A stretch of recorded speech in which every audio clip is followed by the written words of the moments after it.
Hoje pela manhã, nós tivemos a continuidade da nossa série Quatro Olhares. Já há alguns meses eu tenho exposto as maneiras diferentes como Mateus, Marcos, Lucas e João, os quatro evangelistas, contaram as histórias de Jesus. E tenho feito isso através dessa série chamada Quatro Olhares, em temporadas. E nós estamos na quarta temporada, já no 12º episódio, que é o episódio de hoje à noite. Hoje pela manhã nós começamos e iniciamos esse dia inteiro falando sobre o que Jesus tem a ensinar sobre fé e esperança. Nessa temporada, os ensinos do mestre, a quarta temporada, eu já ensinei sobre, ou já tratei sobre o que Jesus ensinou acerca do Pai, do Filho, da palavra de Deus, do reino de Deus, da verdadeira espiritualidade como oposta a uma religiosidade vazia, e falei dos relacionamentos humanos, como Jesus Cristo tratou a maneira como devemos nos relacionar. E a ênfase que foi dada domingo passado, quando falamos sobre isso, foi exatamente sobre o amor, como o diferencial da maneira como Jesus diz que devemos nos relacionar, seja na família ou na sociedade, com o nosso próximo de um modo geral. Quando eu falei em amor, eu já estava preparando o terreno para que hoje nós falássemos sobre fé e esperança. Porque, de fato, amor, fé e esperança fazem parte dos três elementos principais do chamado caráter cristão, das virtudes cristãs. A esperança, como disse um teólogo, é um elemento essencial e fundamental da vida cristã. Tão essencial que, como a fé e o amor, pode ela própria designar a essência do cristianismo. Na segunda carta que Paulo escreve aos Coríntios, capítulo 13, verso 13, ele fala que a fé, a esperança e o amor são as virtudes cardeais, aquilo que vai, sem dúvida alguma, caracterizar o cristão. Então, hoje pela manhã nós falamos sobre a segunda dessas virtudes, dando processo diferencial nos relacionamentos humanos a partir do ensinamento de Jesus. Falamos sobre a fé, e vimos como, a partir da experiência de Tomé, aquele apóstolo cheio de dúvidas, mas muito sincero, que fez perguntas sinceras e obteve de Jesus respostas honestas, nós podemos nos ver nele. E podemos ver que a nossa fé também, muitas vezes, como a de Tomé, é claudicante, é intermitente. Sabemos das verdades, assim como Tomé e os apóstolos sabiam, das verdades que o próprio Senhor ensinou e que, obviamente, davam a Tomé e a cada um de nós a objetividade, a concretude, o fundamento para que venhamos a crer.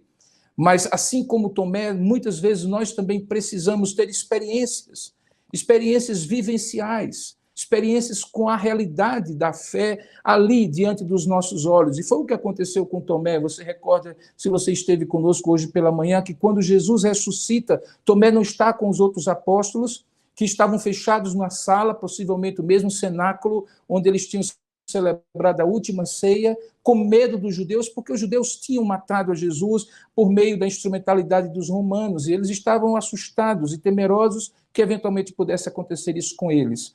E Jesus aparece no meio deles, os saúda com a paz, dizendo: paz seja convosco, e os convida a ter uma experiência de fé, mostrando as mãos furadas pelos cravos, o lado aberto pela lança do soldado romano na cruz. E a partir daquela experiência, aquilo que eles sabiam, que eles conheciam, se tornou real, e ao invés de medo, eles foram cheios de grande alegria. Tomé não estava lá. 8 dias depois, numa mesma ocasião, com o mesmo setting, com o mesmo cenário, os mesmos personagens, mas Tomé incluído, ele tem a sua experiência quando, naquela ocasião anterior, ele havia dito que se ele não visse com os próprios olhos, tocasse com as próprias mãos, ele não creria. Agora Jesus, 8 dias depois, aparece para ele e diz: vem cá, Tomé, põe a tua mão aqui nas minhas mãos, põe a tua mão do meu lado. E aí ele queda-se diante de Jesus e diz: Senhor, Deus meu. Ele reconhece a divindade de Jesus Cristo, que ele sabia por tudo aquilo que Jesus tinha ensinado, mas que agora ele tinha uma prova real e concreta, e se submete a Jesus como Senhor, reconhecendo que aquele que havia caminhado com ele por 3 anos e meio era de fato o Senhor da sua vida. Tomé teve essa experiência, E essa experiência cristaliza uma fé, que depois vai demonstrar, quando, tempo depois, no capítulo seguinte do Evangelho de João, no capítulo 21, ele está ali no mar de Tiberíades, no mar da Galileia, junto com os apóstolos principais, aqueles que faziam parte do círculo íntimo de Jesus, mostrando que Tomé se torna um crente maduro, alguém que crê, certamente com alguns momentos posteriores de dúvida, de luta, de desafio diante das circunstâncias, mas não era mais aquele Tomé duvidoso, cheio de incertezas, de incredulidade. Quando nós falamos sobre isso pela manhã, você deve recordar que eu mencionei algo que tinha conexão com aquilo que nós iríamos falar, como vamos falar agora à noite. É que eu sempre entendi a fé e a esperança como a mesma virtude manifesta em dois tempos diferentes. E eu vou demonstrar isso hoje à noite, a partir de um texto, também de uma narrativa, agora não por intermédio de João, mas por intermédio de Lucas, o terceiro dos 4 evangelistas. E isso vai acontecer por uma razão muito simples, que talvez os mais atentos perceberam quando eu propus que hoje, neste domingo, dia 14 de março, nós pudéssemos estar estudando o que Jesus ensinou sobre a fé e sobre a esperança. É que não existe, preste bem atenção, não existe uma única palavra que Jesus tinha proferido e que ficou registrado em Mateus, Marcos, Lucas e João, que ele usa a palavra esperança. Do ponto de vista estrito, Jesus aparentemente nada ensinou sobre esperança. Ele não falou sobre isso. Como ele falou abundantemente sobre amor, sobre fé, sobre o reino de Deus, sobre a palavra de Deus. E o que poderia ser uma armadilha para mim como expositor da palavra, dizer o que Jesus ensinou sobre a esperança, sem que Jesus tenha dito uma única palavra sobre a esperança, na verdade me permite que possamos juntos aprender que os ensinos de Jesus acontecem também pelas coisas que ele faz, pelos diálogos que ele tem, pelas experiências junto com os apóstolos e outros tantos personagens coadjuvantes das suas narrativas, pelas quais ele ensina, com atitudes, com gestos, com diálogos. E é justamente por isso que eu lhe convido hoje para juntos olharmos para o livro de Lucas, o evangelista Lucas, capítulo 24, já no finalzinho, a partir do verso 13, e juntos aprendemos o que Jesus ensina sobre esperança, sem jamais usar a palavra esperança. Então esse é o desafio, mostrar que esperança tem relação com fé, que Jesus nunca usou a palavra esperança, mas ele ensinou esperança nessa situação em particular e em tantas outras, e nós vamos descobrir o porquê. Abra, portanto, a sua Bíblia em Lucas capítulo 24, a partir do verso 13, nós vamos até o versículo 24. Logo depois da leitura, eu convido você, onde você estiver, a curvar a sua cabeça, fechar os seus olhos e pedir a Deus que abra o seu entendimento. Vamos orar juntos para que ele ilumine a nossa mente, porque obviamente você não está aqui para ouvir um homem falando sobre Deus. O desejo nosso, a nossa oração, é que Deus use esse homem falho e imperfeito para falar diretamente ao nosso coração. Então veja o que é que diz a palavra de Deus em Lucas 24, 13 a 24, e depois nós vamos orar. Diz assim: naquele mesmo dia, e aqui se refere ao mesmo domingo em que todos os acontecimentos no primeiro dia da ressurreição ocorreram, inclusive aqueles de hoje pela manhã. Naquele mesmo dia, 2 deles, referindo-se a 2 discípulos de Jesus, estavam de caminho para uma aldeia chamada Emaús, que estava distante de Jerusalém cerca de 60 estádios, alguns poucos quilômetros. E eles iam conversando a respeito de todas as coisas sucedidas. Aconteceu que, enquanto conversavam e discutiam, o próprio Jesus se aproximou e ia com eles no caminho. Os seus olhos, porém, estavam como que impedidos de reconhecer Jesus.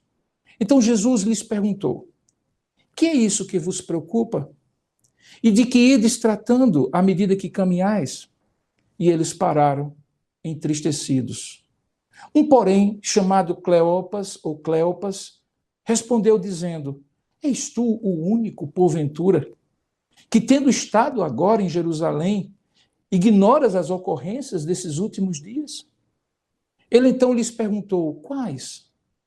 E eles começaram a explicar, dizendo: o que aconteceu a Jesus, o Nazareno, que era um varão profeta, poderoso em obras e palavras, diante de Deus e de todo o povo, e como os principais sacerdotes e as nossas autoridades o entregaram para ser condenado à morte e o crucificaram.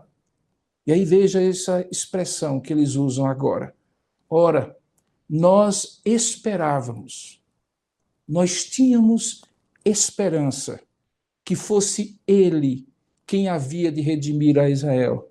Mas depois de tudo isso, e já sendo este o terceiro dia desde que tais coisas sucederam, é verdade também que algumas mulheres que estavam conosco nos surpreenderam, tendo ido de madrugada ao túmulo e, não achando o corpo de Jesus, voltaram dizendo terem visto ou terem tido uma visão de anjos, os quais afirmam que ele vive. De fato, alguns dos nossos foram ao sepulcro e verificaram a exatidão do que disseram as mulheres, mas eles não viram Jesus. Preste bem atenção nessa expressão. Ora, nós esperávamos que fosse ele quem havia de redimir a Israel, mas depois de tudo isso, é já este o terceiro dia desde que tais coisas sucederam. Essa esperança frustrada é a esperança cumprida por Jesus, como veremos no texto. Curva a sua cabeça, feche os seus olhos, vamos orar e pedir a Deus a sua bênção. Ó Deus amado e querido Pai, nós rogamos agora que o Senhor abra o nosso entendimento, assim como tens feito todas as vezes que nos aproximamos da Tua palavra. Quando pedimos a Ti, ó Pai, que ela deixe de ser uma palavra verdadeira como ela sempre é, mas seja de maneira muito especial, verdadeiramente a verdade eterna, a verdade para todos, iluminados pelo Teu Espírito Santo na nossa mente, dilatado o nosso coração para compreender esta verdade, torna-se uma verdade para nós, de maneira muito especial, uma verdade libertadora, que pode fomentar uma esperança viva no Senhor. E é isso que nós te pedimos, especialmente nesses dias que nós estamos enfrentando, em que o desespero teima em matar a esperança, e a angústia e o medo tiram de nós toda confiança em muitos momentos. Ó Deus, falamos assim confiadamente, porque sabemos que o mesmo Espírito que inspirou esta palavra é capaz de iluminar o nosso entendimento e falar ao nosso coração. E por isso nós te pedimos e desde já te agradecemos, porque pedimos em nome para a glória de Jesus. Amém. Queridos, aqueles dois homens eram judeus. Eles faziam parte de uma linhagem de séculos e milênios que tinham uma esperança muito clara nos seus corações. Para entender sobre aquilo que eles falaram quando disseram a Jesus, nós esperávamos que fosse ele quem havia de redimir a Israel. É preciso compreender essa ideia de esperança ao longo de todo o Antigo Testamento. Porque quando nós compreendermos esta ideia de esperança, nós entenderemos aquilo que eles de fato estavam esperando quando disseram a Jesus no caminho de Jerusalém para Emaús, que eles esperavam que fosse Jesus de Nazareno, que eles não reconheceram ali e que tinha sido morto e crucificado aquele que haveria de redimir a Israel. Mas a essa altura já era o terceiro dia que todas aquelas coisas tinham acontecido e Jesus tinha, na visão deles ainda turva e limitada, permanecido morto. Quando nós olhamos os termos que a palavra de Deus no Antigo Testamento usam para qualificar, para manifestar a ideia de esperança, nós vamos encontrar três verbos que, na linguagem hebraica, expressam a ideia de esperar. O primeiro verbo é o verbo kavá, que significa esperar ou olhar para algo com intensa expectativa. O substantivo decorrente deste verbo, tikvah, é a palavra mais comum em todo o Antigo Testamento para expressar a ideia de esperança. É nesse sentido, por exemplo, que o Salmo 9, versículo 18, afirma que o necessitado não será para sempre esquecido e a esperança, tikvah, daqueles que estão aflitos, não há de se frustrar perpetuamente.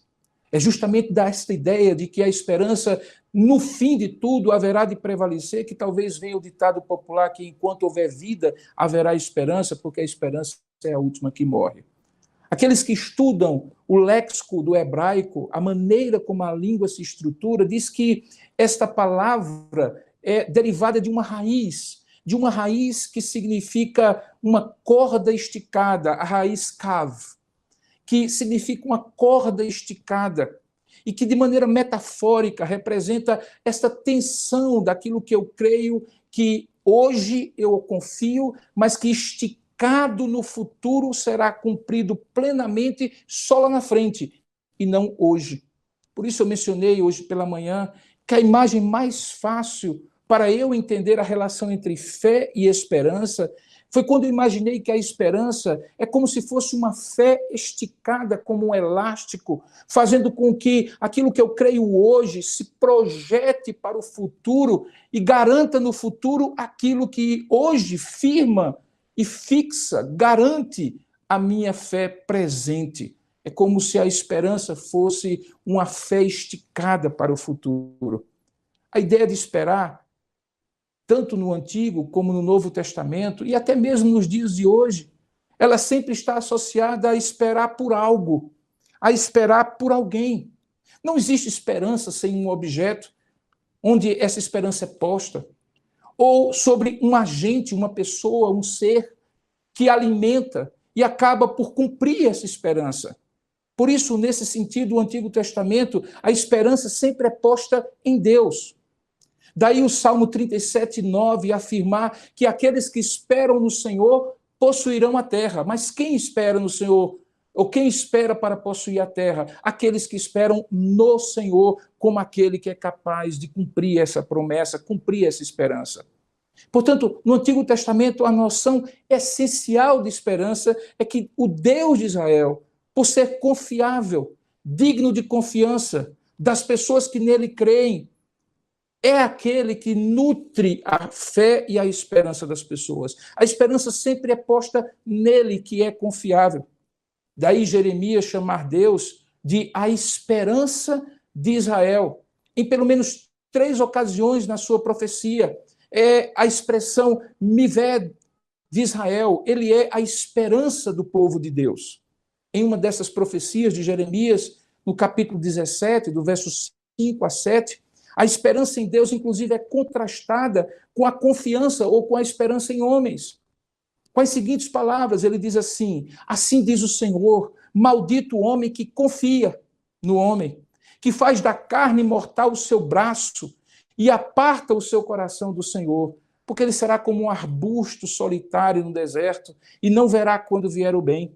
Antes morará nos lugares secos do deserto, na terra salgada e inabitável. Mas em contraste a este que confia e espera em homens, ele diz: bendito, porém, é o homem que confia no Senhor e cuja esperança é o Senhor. Veja, confiar, crer e esperar juntos em quem? No Senhor. No verso 13 dessa mesma profecia, nesse mesmo capítulo, ele inclusive conclui com uma invocação, uma oração que ele faz a Deus, dizendo assim: ó Senhor, esperança de Israel, todos aqueles que te deixarem serão envergonhados, e o nome dos que se apartarem de ti será escrito no chão, porque abandonam o Senhor, a fonte das águas vivas. Portanto, confiar e esperar no Senhor é uma expressão de grande fé. E tal ação parte de Israel justamente para que fique claro que existe uma perseverança, uma continuidade, uma constância, que a fé e a esperança são ligadas por uma perseverança confiante, constante, contínua, na esperança de que Deus agirá de forma decisiva para a salvação do seu povo. Eu confio isso hoje, eu continuo confiando e a minha esperança se projeta até que ela se cumpra. O outro verbo em hebraico, o verbo yashal, também traz essa ideia de esperar. Ele é usado em versos do Salmos 31, por exemplo, no verso 24, quando diz: sede fortes e revigore-se o vosso coração, vós todos os que esperais no Senhor. E para reforçar a constância necessária até que essa esperança se concretize, e, em certo sentido, vem a conjugar a ideia de paciência com perseverança, ele diz exatamente que no Senhor essa esperança não é vã. Portanto, na teologia de todo o Antigo Testamento, a esperança é tão certa e tão confiável quanto ela estiver ancorada na base sobre a qual ela é colocada, e a base sobre a qual ela é colocada não é outro senão o Senhor. Quando você junta, então, esses verbos todos do Antigo Testamento, é possível, então, chegar a uma íntima conexão entre fé e esperança. Pois, ao mesmo tempo que a esperança é fé, a confiança projeta-se para o futuro e assume ares de esperança. Como se a pessoa já tivesse certeza no presente. Assim também a confiança no presente é aquela que nutre a esperança no futuro, como uma linha constante de esperança até a eternidade, formada por pequenos pontos de fé no traçado da vida da pessoa, colocado um após outro, e que depois no Novo Testamento vai dar na expressão que o justo viverá de fé em fé, e por isso a sua esperança não é vã. Então, aqueles homens, dois que estavam no caminho de Jerusalém a Emaús, eles tinham tudo isso na sua mente, como judeus que eram. Os hebreus do Antigo Testamento, e eles agora no Novo Testamento, confiavam, portanto, a cada dia no Senhor e tinham uma esperança que no futuro, exatamente no tempo que aqueles dois homens estavam vivendo, haveria uma libertação definitiva.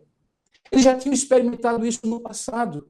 O Senhor já tinha cumprido a esperança de muitos quando libertou o povo do Egito, quando trouxe do cativeiro da Babilônia, quando libertou dos assírios, quando libertou dos persas, quando fez o povo permanecer firme no Senhor, mesmo entre os gregos e agora nos romanos, no tempo de Jesus.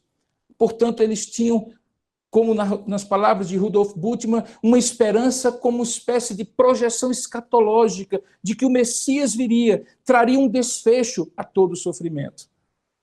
É por isso que no Salmo 130, versos 5 a 8, você tem a expressão belíssima do que é essa esperança. Ele diz assim: aguardo o Senhor, a minha alma o aguarda, eu espero na sua palavra. A minha alma anseia pelo Senhor mais do que os guardas pelo romper da manhã, mais do que os guardas pelo romper da manhã.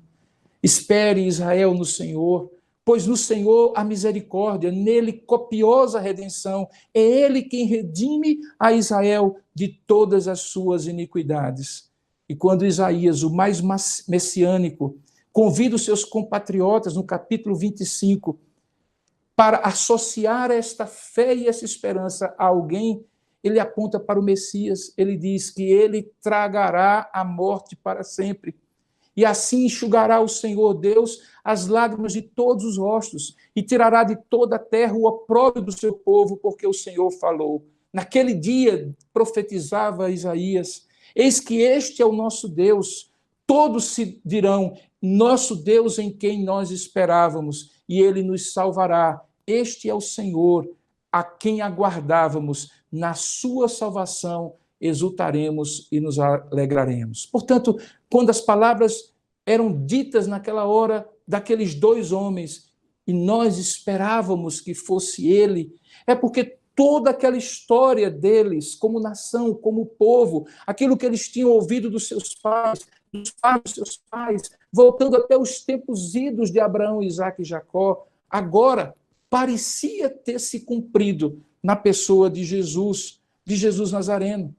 Mas aquela esperança toda encorpada de séculos e milênios parecia agora ter acabado.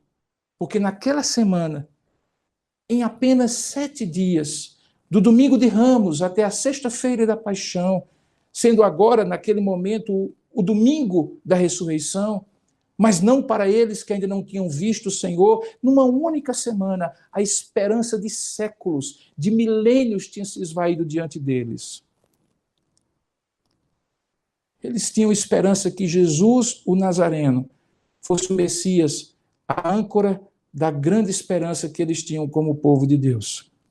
Porque eles eram judeus. Porque eles compreendiam que a esperança deles estava no Senhor. Mas não era uma esperança abstrata. Porque alguém havia sido criado e nele aqueles homens haviam confiado para que fosse o cumprimento da salvação deles.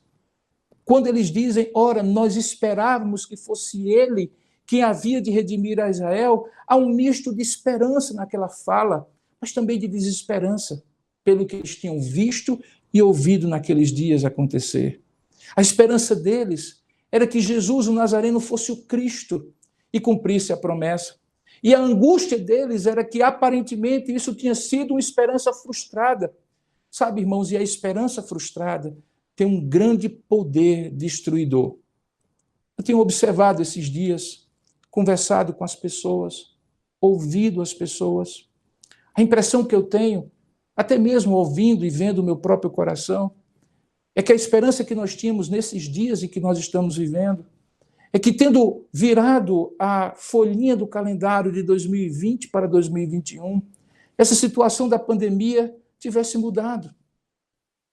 Como que num passe, talvez, de mágica, a simples mudança do ano de 2020 para 2021 fazia com que as pessoas tivessem uma grande esperança, um tanto quanto ingênua, eu concordo, que essa mera passagem de um ano para o outro fizesse com que a pandemia fosse embora. Se não de repente, pelo menos aos poucos. Mas da mesma maneira como aqueles homens tiveram uma grande frustração, o que eu tenho percebido nos corações, ouvindo as pessoas, é que, na verdade, quando a pandemia, ao invés de decrescer, começa a recrudescer no seu crescimento, como que o vírus deixando de respeitar o calendário.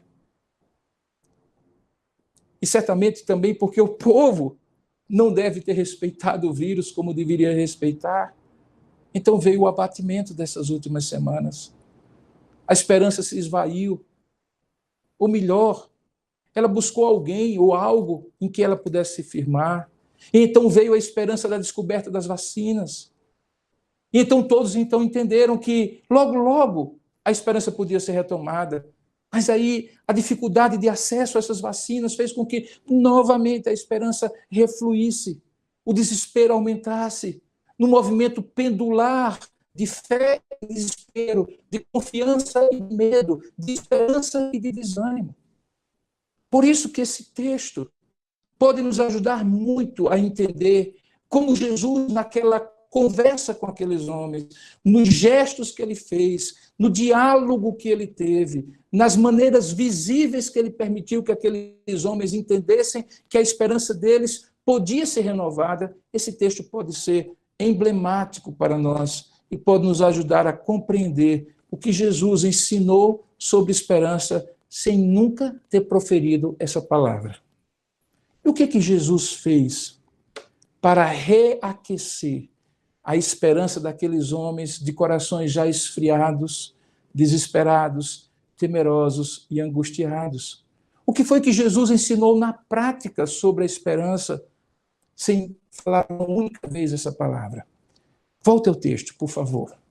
Você verá a partir do capítulo 24, verso 25, o que acontece quando eles, terminando aquela conversa com Jesus, reconhecem que alguns dos discípulos, mulheres e homens, já tinham visto, mas eles mesmos não tinham visto que Jesus havia ressuscitado e, portanto, factualmente, na realidade, o que eles tinham era apenas uma esperança frustrada de coisas que eles esperavam, mas que não tinham acontecido. A partir do verso 25, que eu espero que você acompanhe aí na sua Bíblia, no smartphone ou na Bíblia impressa, você vai entender por que Jesus fez para aquecer, reaquecer aquela esperança frustrada. Em primeiro lugar, ele lembrou as promessas das Escrituras sobre a sua vinda e a sua obra. Veja aí no verso 25. Ele diz assim, depois que aqueles homens colocam todo o seu lamento desesperado de uma esperança frustrada para fora. Ele diz para aqueles homens: ó tolos, ó nécios e tardos, demorados de coração, para crer tudo o que os profetas disseram. Porventura, pergunta Jesus a eles, não convinha que o Cristo padecesse e entrasse na sua glória? E então Jesus, começando por Moisés e discorrendo por todos os profetas, começou a lhes expor o que a seu respeito constava na Escritura. Jesus então lembrou as promessas das Escrituras sobre a sua vida e a sua obra. E, de certa maneira, ele fez exatamente aquilo que hoje pela manhã era a base da fé daqueles homens e também de Tomé. Mesmo que fosse uma fé objetiva, factual, que naquela experiência ali, com medo dentro do cenáculo, não ficasse tão viva e tão clara para eles, como também não ficava tão viva e tão clara para esses homens no caminho de Emaús. Mas é porque esperança que não estiver ancorada, firmada, solidamente no fundamento da palavra e da promessa de Deus, não é esperança, é otimismo. E Deus não nos chamou para o otimismo. Deus nos chamou para uma viva esperança, ancorada na fé, nas promessas de Deus.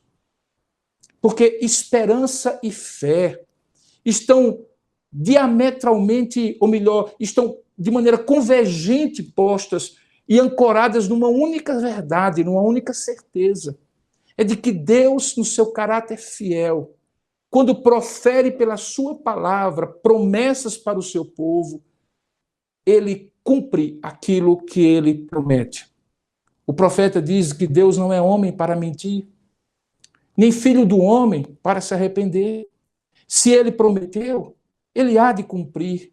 E se ele falou, certamente ele fará. Por isso que Jesus traz agora aquela esperança moribunda daqueles homens, desgastada, angustiada, cheia de medo, e traz de volta aos fundamentos dela. Faz com que eles relembrem muitas vezes nas sinagogas que eles, como crianças e adultos, foram crescendo ouvindo as grandes promessas de livramento de Deus na história, os grandes feitos de Deus, as grandes obras de Deus e as promessas de que tudo isso convergia para um dia que o Messias viria e a libertação seria completa. Não existe esperança sem promessa. Não existe promessa sem convicção de fatos que, ainda que não se vejam, estão fundamentados no ser de Deus, no caráter de Deus, no propósito de Deus, na obra de Deus na nossa vida. Nós não confiamos porque queremos confiar. Porque temos um otimismo e fazemos uma análise de cenário que nos conduz, então, a acreditar que as coisas vão melhorar. Não, muitas vezes nós temos que ter aquela esperança, como a de Abraão, que creu contra a própria fé, contra a própria circunstância, contra aquilo que ele podia ver. Porque estava baseado numa promessa. E por causa dessa promessa ele cria, e por causa da sua fé e daquilo que ele cria, ele conseguia projetar para o futuro e esperar o tempo que aquela promessa se cumpriria.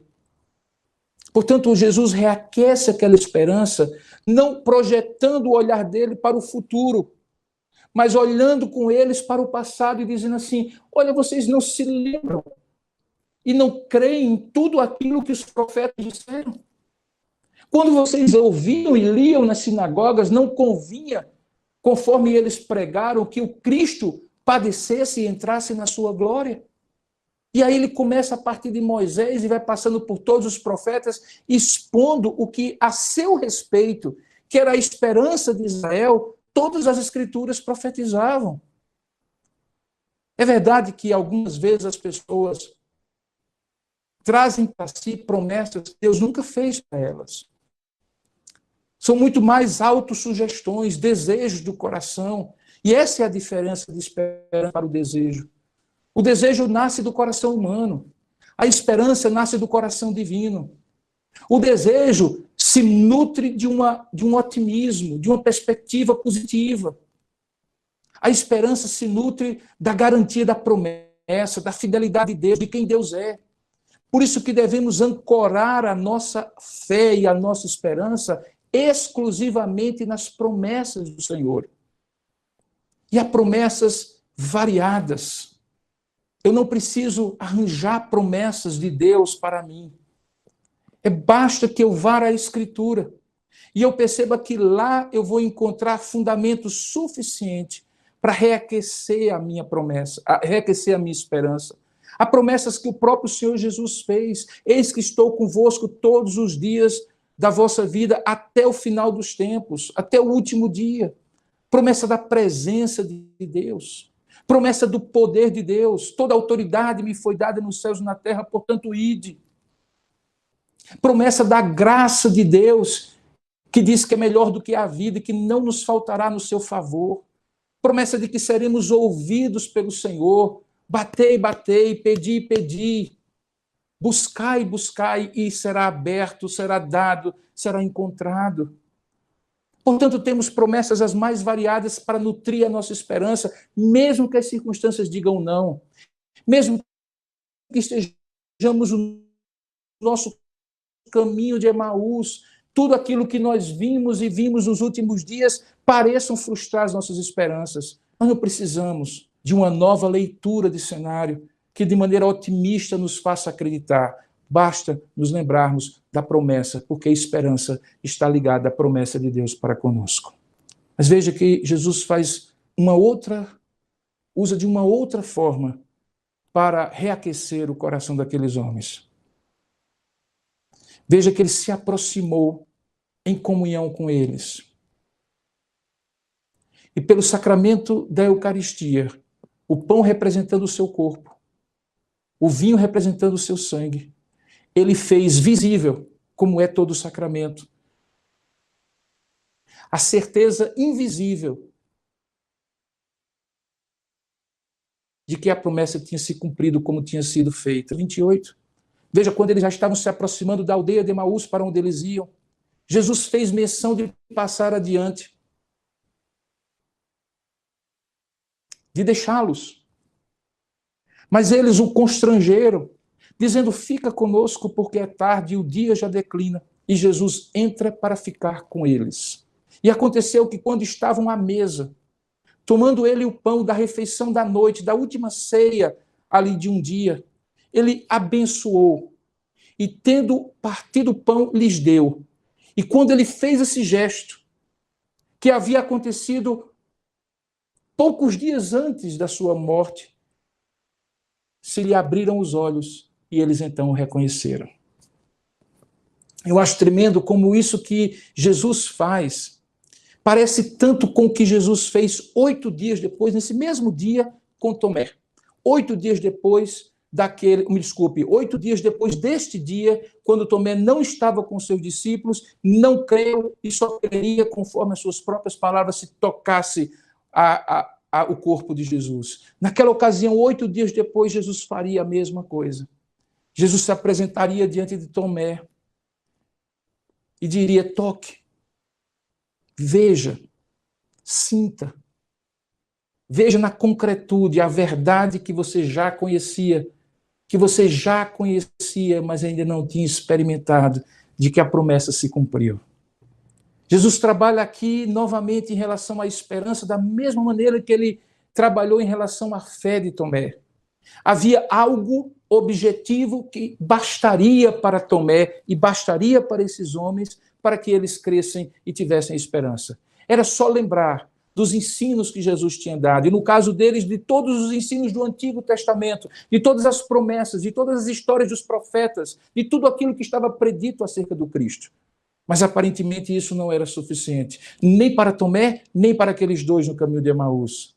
Então, da mesma maneira, aqui ele se aproxima em comunhão com eles, parte o pão, e naquela experiência sacramental, porque o sacramento é isso, é aquilo que nós podemos ver para nos lembrar de uma certeza e de uma fé invisível. Quando nós colocamos a água no sacramento do batismo, quando usamos o pão e o vinho, é porque Jesus disse: fazer isto em memória de mim. É porque o sacramento nos faz recordar pela experiência vivencial, sensorial, de comer, de beber, de tocar, de sentir a água sobre a cabeça, tudo aquilo que ele representa, a purificação do Senhor, a comunhão com Deus no corpo e no sangue do seu Filho. E é isso que acontece com Tomé, os dois homens. Eles tinham, portanto, a realidade objetiva dos ensinos do Antigo Testamento, assim como Tomé tinha a realidade objetiva do que Jesus tinha ensinado no tempo que viveu com eles. Isso bastaria. É a fé objetiva, é a esperança objetiva, que basta, mas que nem sempre, quando nós estamos angustiados, amedrontados, indecisos, inquietos, ansiosos, inseguros, nem sempre basta para que tenhamos a certeza de que a fé que nós temos é real, que a esperança que nós temos é real. E então ele se aproxima. Ele se aproxima de Tomé e de Estoque. Ele se aproxima desses dois homens e diz: comam, bebam. E aí os olhos deles se abrem. Percebe como fé e esperança caminham juntos? E a maneira como Jesus ensina sobre uma é exatamente a mesma maneira como Jesus ensina sobre a outra. Ele ensina a partir da objetividade da fé e da esperança, mas ele também ensina a partir da subjetividade, da experiência daqueles que deveriam crer exclusivamente pela objetividade do conhecimento, mas que precisam ter a experiência, e Tomé tem a experiência dele, esses dois homens também têm a experiência deles, e aí eles compreendem o que é fé, eles compreendem o que é esperança, eles passam a crer de maneira mais madura e a esperar de maneira mais firme. O texto diz que esses homens deram a volta, eles tinham saído de Jerusalém para Emaús, e o texto, nos versículos seguintes, diz que eles voltam para Jerusalém num pé só, para contar agora aos seus amigos, discípulos e apóstolos: nós vimos o Senhor. Mas eram os mesmos que poucas horas antes tinham saído de Jerusalém desesperados, sem fé e sem esperança, dizendo: nós não vimos o Senhor. Mas agora eles tinham visto o Senhor, e aí eles voltam para Jerusalém dizendo aos outros: nós vimos o Senhor. Porque Jesus tinha reaquecido a fé, reaquecida a esperança daqueles homens. Em certo sentido, a história daqueles dois discípulos no caminho de Emaús é a história de Tomé, sobre a qual eu expus hoje pela manhã. Porque fé e esperança caminham juntas, se baseiam em verdades objetivas e precisam ser experimentadas pessoalmente, subjetivamente por cada um de nós, de maneira tão ímpar que nós possamos dizer: eu vi o Senhor. De certa maneira, também é a história de uma esperança que precisa ser reaquecida no nosso coração. E quando ela é reaquecida, ela dá frutos. Quais são os frutos da esperança na vida de um cristão? Quais seriam os frutos da esperança que Deus, nesta hora, venha renovar no seu coração, mesmo num cenário difícil como esse que nós estamos vivendo? Mesmo quando, aparentemente, a esperança foi frustrada e aquilo que nós esperávamos não aconteceu. Que frutos uma esperança aquecida na vida de um cristão como eu e você, assim como foi com Tomé e assim como foi com aqueles dois homens, como essa esperança produz frutos? E que frutos são esses? O primeiro deles, queridos, é que quando a esperança é aquecida no nosso coração, nós temos uma alegria serena diante das lutas da vida. Eu gosto muito dessa expressão que em algum momento veio à minha mente e que eu sempre uso quando falo da paz que excede todo entendimento na vida de um cristão. Da alegria que um cristão tem no seu coração. Que não é aquela alegria efusiva, da festa, do grito, da música em alto som. É uma alegria pacífica, serena. É aquela alegria do sorriso de canto de boca, sabendo que o que está acontecendo está no controle de Deus, que Deus nunca abandonou e nem jamais abandonará, que a nossa vida não se resume a este mundo. Se resumisse, Paulo diz que nós seríamos os mais desesperados e infelizes dos homens se a nossa esperança se reduzisse a este mundo, a esta vida. Portanto, quando um cristão tem a sua esperança aquecida, mesmo diante das crises mais severas, o seu coração repousa numa paz serena, numa alegria pacífica de quem sabe, em quem tem crido, que a esperança nunca é frustrada, porque Deus é fiel e cumpre cada uma das suas promessas. O segundo fruto de uma esperança reaquecida na vida de um cristão, pela experiência de Jesus com esses homens, nós podemos deduzir que é uma disposição de viver aqui e agora, como se já tivesse o cumprimento pleno de todas as promessas pelas quais a pessoa espera. Paulo vai falar um pouco mais detalhadamente sobre isso em uma das suas epístolas, quando ele diz que porque o nosso pensamento e a nossa mente precisa estar nas coisas lá do alto, para onde a nossa esperança se projeta, nós vivemos aqui e agora, aqui embaixo, como se já estivéssemos no céu. Não de maneira alienada, não é nesse sentido, sem prestar atenção nas realidades concretas da vida, não. Mas não estando ligado nesta terra, ligado nestas coisas, seguro desesperadamente nas vãs seguranças que esta vida terrena, limitada, passageira e tudo que ela tem poderia eventualmente nos dar. Não. Quando alguém tem uma esperança aquecida, a pessoa vive aqui e agora, movido por uma esperança eterna, sabendo que aqui não é o meu lar, um viajante sou, meu lar é lá no céu, Jesus já preparou, avisto no portal um anjo a chamar, em meu lar celestial eu vou um dia morar. Essa esperança que nos faz viver o aqui e o agora, na certeza de que estamos já gozando de todas as promessas do Senhor. Algumas já estão sendo cumpridas e já se cumpriram.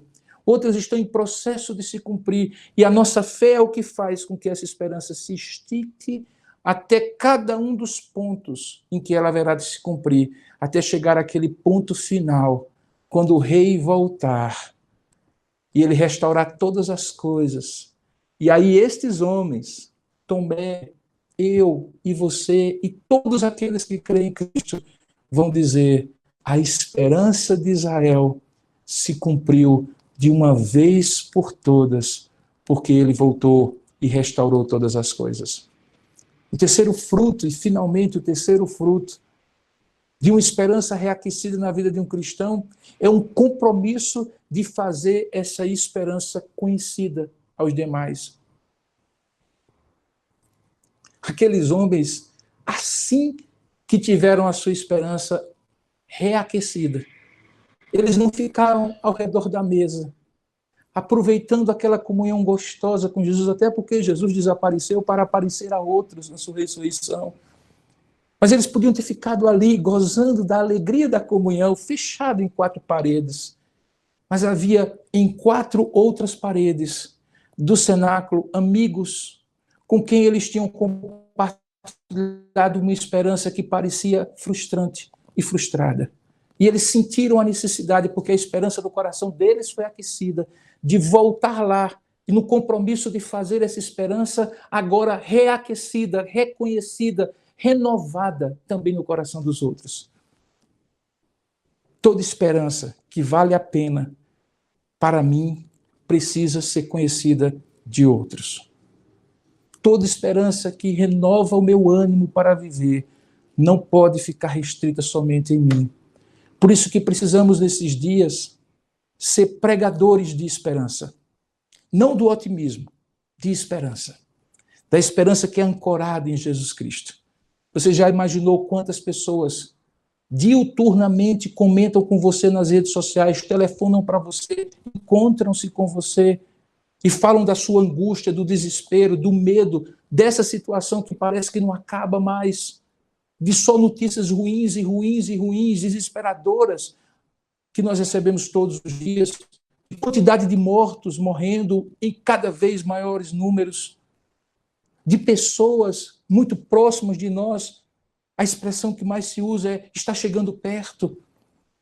Você imagine tudo isso sendo combatido em amor, com esta paz serena, com essa alegria pacífica diante dessas lutas da vida, com uma disposição de viver aqui e agora, como se você já soubesse o final e você sabe.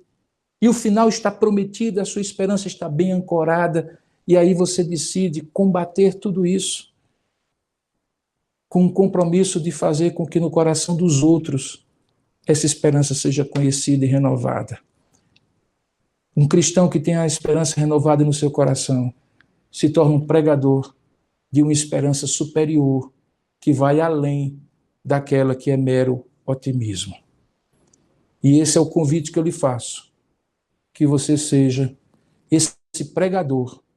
Este é o convite que eu lhe faço, que você seja este pregador que apregoe essa esperança nova em Cristo Jesus. Foi isso que Jesus ensinou sobre esperança, sem ter jamais usado a palavra esperança nos seus discursos. Que Deus o abençoe. Eu gostaria de convidar você a que você experimente essa alegria pacífica diante das lutas da vida, essa disposição de viver aqui e agora como se todas as promessas já tivessem sido cumpridas, e esse compromisso de fazer essa esperança conhecida a todos. Curva a sua cabeça onde você estiver. Vamos orar juntos. Ó Deus amado e querido Pai, em nome do Senhor Jesus, renova na nossa vida e no nosso coração essas verdades que nós aprendemos sem que o Teu Filho Jesus tenha explicitamente falado sobre esperança, porque Ele mesmo era a esperança viva. E nos seus gestos, no diálogo com aqueles homens, na chamada comunhão da Eucaristia, do pão e do vinho com aqueles homens, no lembrar das Escrituras sagradas, das promessas garantidas pela fidelidade do Senhor, Ele renovou no coração daqueles homens a esperança que estava frustrada. Faça isso, Pai, em corações que hoje estão também como aqueles homens, desanimados, abatidos, pensando que nada de positivo, de alvissareiro, de otimista pode ser visto no horizonte. Talvez não possa mesmo, Senhor. Mas para além disso, a nossa confiança está posta em Ti. E como diz a Tua palavra, bem-aventurado é o homem que confia em Ti e põe em Ti a sua esperança. Que sejamos estes homens e estas mulheres com esperanças renovadas, aprendendo o que Jesus ensinou sobre esperança. É assim que nós te oramos, ó Pai, e te agradecemos, em nome e para a glória de Jesus. Amém.